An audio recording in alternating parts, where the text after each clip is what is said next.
Bonjour à tous, bienvenue dans le magazine de l'habitat. On parle aujourd'hui de rénovation urbaine, de démolition, de réorganisation des espaces. On vous parlera de cette méno, de ces quartiers comme le Neudorf qui ont permis de se rapprocher de la ville. Avec nous Nabil Benasser, directeur général d'Alsace Habitat. Comment allez-vous? Bonjour Lionel Augier. Ravi de vous avoir. Avec nous Marc-Olivier Dietrich, le directeur des investissements et du patrimoine. Bonjour. Bonjour. Alors, rénovation urbaine, c'est le sujet et la thématique aujourd'hui. De quoi s'agit-il exactement, Nabil Benasser? Alors pour faire simple, la rénovation urbaine, c'est le volet opérationnel en fait de la politique de la ville qui vise la transformation des grands ensembles d'habitat social qui ont été construits dans les années 50, 60 et même jusqu'au milieu des années 70. Alors c'est un enjeu actuellement qui est très important, à la fois au plan national et également au plan local, puisque une part très importante de la cohésion de la nation se joue dans ces territoires. Donc, c'est à ce moment-là qu'il faut rénover, qu'il faut proposer aux locataires, notamment d'Alsace Habitat, le meilleur, la quintessence. Effectivement, un accompagnement dans la transformation de ces espaces urbains. Alors, Marc-Olivier, comment ça se passe concrètement, cette rénovation, cette démolition? Alors cette transformation passe dans un premier temps par un partenariat fort avec les collectivités, un partenariat qui est complété par une discussion, une concertation avec les habitants du quartier, avec les utilisateurs du quartier, les associations, de manière à pouvoir déterminer une feuille de route, des orientations sur la transformation du quartier qu'on envisage. Dans un deuxième temps, cette transformation se met en œuvre au travers de différents projets qui sont réalisés classiquement. Alors, on va prendre des exemples concrets de suite. On va partir dans le quartier des Pins, ça se trouve à Haguenau. Ce chantier qui est toujours en cours, mais en cours de finalisation. Reportage Fanny Kunz. Michel s'est installé au quartier des Pins à Haguenau avec ses enfants en 1977. Depuis, le visage des Pins a bien changé puisque le quartier a bénéficié d'une totale réhabilitation, extérieure comme intérieure. Une rénovation attendue par les locataires qui ont pu contribuer au projet en faisant des propositions d'amélioration concrètes au bailleur social Alsace Habitat. 90% des logements qui nécessitaient une transformation sont aujourd'hui terminés et Michel est totalement satisfaite des travaux réalisés. On attendait ça. Ben, bien sûr, pas à notre goût de couleur et tout ça. Hein? Mais ce que nous, comme locataires, et beaucoup de femmes qui sont seules, ne pouvaient pas se le permettre de refaire les cuisines, le carrelage, le sol, l'ascenseur qui a été changé, les couloirs. Je ne pensais pas qu'on allait avoir des parkings. On pourrait mettre les voitures, qu'il n'y aurait plus les voitures stationnées n'importe comment. Et cette clôture, pour les femmes qui ont des enfants, quand elles veulent sortir, elles peuvent sortir sans que les enfants courent sur la route. Donc c'est quand même assez protégeant. Cuisine, sanitaire, sol, peinture, mais aussi modernisation de l'ensemble des façades. Les travaux ont duré près de 2 ans. Mais ce ne sont pas uniquement les logements qui ont profité d'une remise en forme. Un jardin partagé, des espaces de loisirs et de convivialité sont en phase de finalisation. En clair, c'est tout le quartier des Pins qui se voit transformé. Je trouve que c'est un quartier qui est accessible maintenant pour tout le monde. Et les rénovations qui ont été faites sont très bien pour les gens qui travaillent. Ils ont leur paix. Et leurs enfants, ils ont accès à l'école maternelle, à la bibliothèque, à la garderie, au centre socio-culturel. Mais écoutez, c'est formidable. Grâce à cette réhabilitation, Michel ne quitterait donc son logement pour rien au monde et espère bien profiter encore longtemps du quartier des Pins avec ses arrière-petits-enfants. Alors, Nabil Benasser, on a vu ce projet en cours de rénovation. Quels sont les enjeux de rénovation urbaine pour un bailleur comme le vôtre? Voilà, alors, vous avez vu une très belle réalisation sur le quartier Les Pins, un travail participatif à la fois avec les locataires et aussi avec la collectivité, la commune de Haguenau.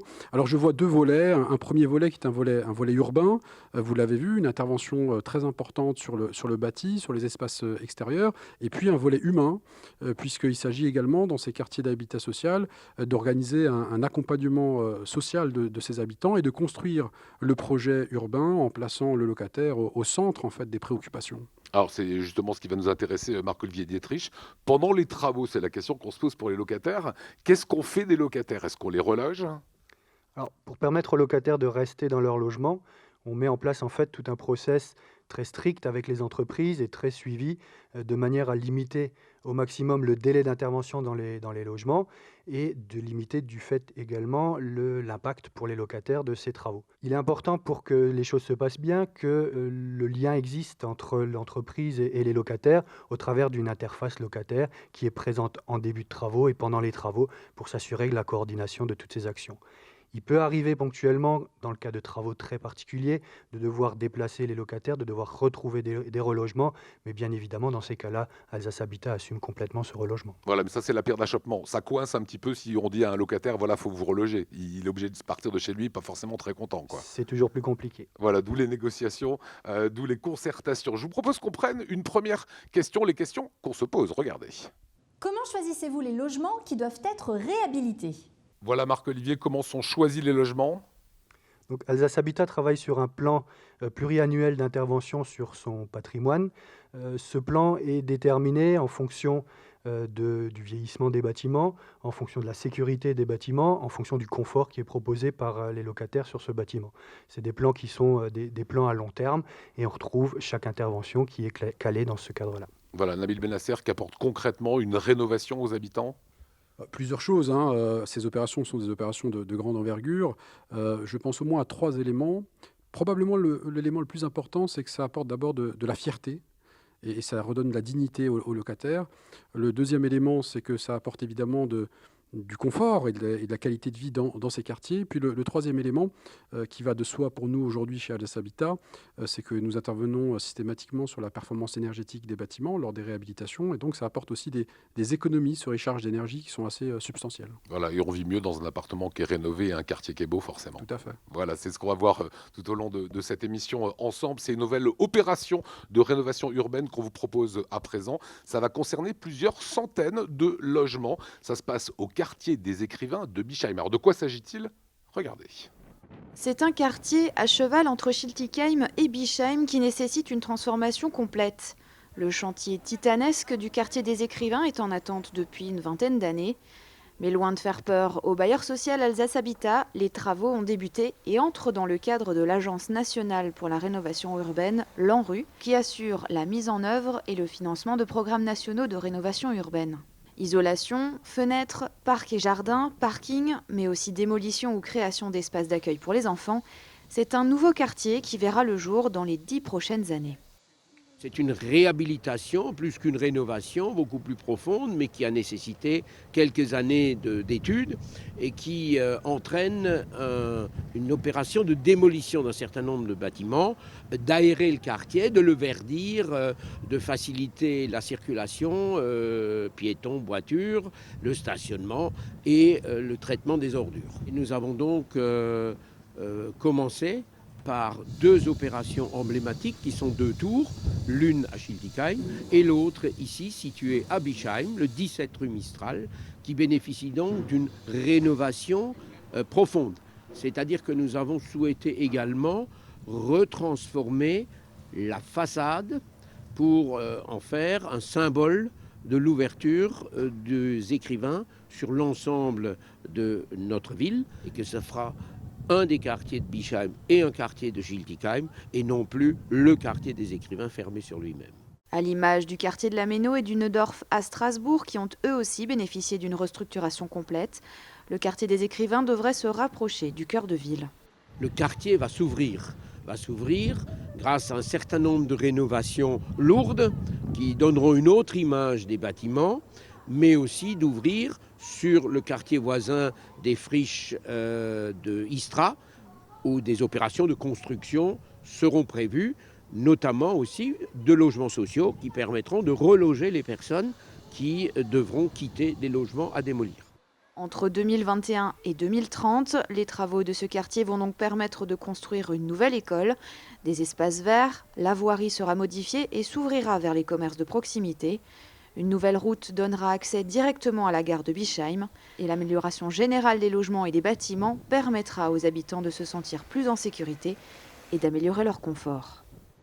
Alors c'est un très gros chantier qu'on vient de voir là, Nabil Benasser. Les travaux devraient s'échelonner quasiment sur une dizaine d'années, hein. Et ça, vous avez vu les quelques images, hein. C'est une opération pharaonique sur une dizaine d'années, un budget de 180 millions d'euros, dont plus de 100 millions d'euros investis par Alsace Habitat. Qu'est-ce que ça va changer concrètement? Presque tout, Ouais, en c'est ça. réalité. C'est-à-dire à la fois une intervention lourde sur le bâti, sur évidemment les immeubles, à l'intérieur des logements, sur les espaces extérieurs. Une intervention aussi très lourde en termes de démolition de bâtiments, de diversification de l'offre, puisque nous allons créer des opérations d'accession sociale à la propriété, des opérations de promotion immobilière, pour assurer aussi en dernière instance une mixité sociale. Et puis un dernier volet qui nous apparaît tout à fait intéressant en termes d'innovation sociale, sur laquelle Alsace Habitat se positionne par rapport à d'autres de nos confrères, puisque nous allons développer des services à la personne dans ce quartier, à la fois par la création d'une conciergerie solidaire qui va apporter des services à moindre coût à nos locataires, et la création d'un pôle de réussite éducative, qui est une première aujourd'hui en Alsace, où nous allons effectivement accompagner les enfants de ces quartiers pour aller vers la réussite scolaire. Voilà, c'est ça l'ambition en fait d'Alsace Habitat. C'est une ambition globale, vraiment. Voilà, qu'on regarde les choses avec de la hauteur et de façon tout à fait globale. On va prendre, si vous le voulez bien, une autre question de téléspectateurs. Très souvent, après une importante réhabilitation, les loyers augmentent. Est-ce le cas chez Alsace Habitat ? Voilà une bonne question. Est-ce que les loyers vont augmenter? C'est légitime, hein. Alors effectivement, on parlait d'investissements lourds. Ces investissements lourds, on va chercher à les financer dans un premier temps grâce aux partenariats financiers qu'on arrive à trouver. Pour autant, une contribution des locataires est demandée avec une augmentation des loyers qu'on essaye de lisser dans le temps pour qu'elle soit supportable par les locataires et qui surtout est compensée en grande partie par les économies d'énergie que produisent les travaux qu'on va réaliser sur le bâtiment. Voilà, augmentation qui est légitime parce qu'on a après un cadre de vie aussi qui est très supérieur. Tout à fait. Alors Nabil Benasser, pourquoi rénover? C'est la question qu'on peut se poser. Pourquoi rénover et pas construire du neuf, hein? D'abord parce que ça relève de la responsabilité du bailleur social d'entretenir son patrimoine et de maintenir, on parlera justement de cadre de vie, de maintenir le niveau d'attractivité du patrimoine, mais également le niveau de sécurité du patrimoine. C'est un point sur lequel Alsace Habitat est particulièrement vigilant, mais en même temps, vous avez tout à fait raison, il faut aussi répondre à une demande croissante de logements aidés sur le territoire alsacien, avec plusieurs milliers de demandes aujourd'hui en attente, notamment sur le département du Bas-Rhin. Et il s'agit là de produire à la fois une offre de logements aidés avec des niveaux de loyer maîtrisés, des logements confortables et des bâtiments performants au plan environnemental. Alors Marc-Olivier Dietrich, quelles sont les ambitions en termes d'économie d'énergie? Nabil Benasser en parlait il y a quelques instants. D'écologie, par exemple, qu'est-ce que vous pouvez nous dire, hein? Alors quand on va intervenir sur un bâtiment lors d'une réhabilitation, la première des choses qu'on va viser, c'est d'améliorer l'isolation du bâtiment pour amener ce bâtiment sur un niveau qu'on appelle BBC réhabilitation, bâtiment basse consommation en termes de réhabilitation. En parallèle de ça, Alsace Habitat est très intéressé par des solutions de production d'énergie renouvelables, et c'est le cas d'ailleurs sur le quartier des Écrivains qu'on voyait avant, puisque les 1200 logements du quartier sont alimentés aujourd'hui par une chaufferie, un réseau de chaleur collectif, alimenté pour une grosse partie par des pompes à chaleur, donc de l'énergie renouvelable. C'est un réseau que d'ailleurs nous allons étendre dans le cadre du projet En Rue qui est en cours sur le quartier des Qui est en Écrivains. gros sur le même principe que le réseau de chaleur de la Méno, hein. Qui est sur le même principe avec une source de chaleur simplement différente. Voilà, ce que je vous propose, c'est de prendre une autre question de téléspectateurs. Lors d'une réhabilitation, peut-on demander à avoir une douche à la place d'une baignoire ? Sinon, comment faire ? Voilà une question bien concrète. Est-ce qu'on peut demander d'avoir une douche à la place d'une baignoire si on préfère se doucher, hein? Oui, tout à fait. Nous avons deux dispositifs chez Alsace Habitat, à la fois dans le cadre des opérations de réhabilitation lourde, où là, systématiquement, nous faisons une enquête sociale auprès des locataires en amont, avant le démarrage des travaux, pour recueillir leurs besoins. Notamment, le conseil départemental nous accompagne dans ce dispositif-là. Nous mettons à disposition un ergothérapeute qui va évidemment faire des prescriptions techniques concernant la pathologie du locataire et son éventuelle évolution dans le futur. Et puis, indépendamment de ce dispositif-là, nous avons mis en place un second au long cours où toute l'année, vous pouvez faire vos demandes, vous adressez vos demandes sur justificatif médical, évidemment. Et là, Alsace Habitat prend en compte vos doléances et peut tout à fait aménager votre salle de bain avec une douche à fond plat. Voilà, vous avez développé les services, c'est Tout ce à qu'on peut dire en tout cas, et le lien bailleur et locataire, ce qui vous a valu une distinction. On y arrive maintenant, distinction sur le projet de rénovation du quartier des Écrivains. Alsace Habitat a obtenu une Marianne d'or. Alors surprise, on va la voir dans quelques instants ici sur ce plateau. On va écouter la réaction d'Étienne Wolf, le président d'Alsace Habitat. Les Marianne d'or représentent le travail qui est fait à la base et je voudrais remercier et féliciter toutes ces personnes qui sont investies, bien sûr, chez les bailleurs, tout le personnel, pour montrer que le cadre de vie, c'est quelque chose d'important.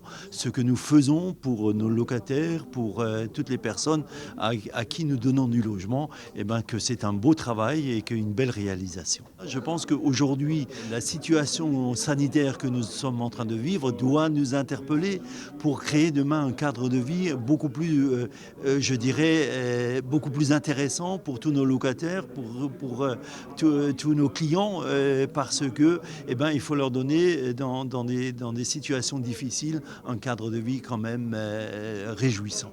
Vous nous l'avez amené, Nabil Benasser, cette Marianne d'or qui trône ici à Alsace Habitat. J'imagine forcément c'est une grande fierté. Qu'est-ce que ça représente pour vous, directeur général, et pour un bailleur social d'avoir une distinction comme celle-là ? Le concours des Marianne d'or est un concours national qui existe depuis une trentaine d'années. C'est un concours qui est très prestigieux. Pour nous, ça représente d'abord une reconnaissance, la reconnaissance d'une expertise d'Alsace Habitat dans le domaine justement de la rénovation urbaine, dont on a parlé assez longuement aujourd'hui.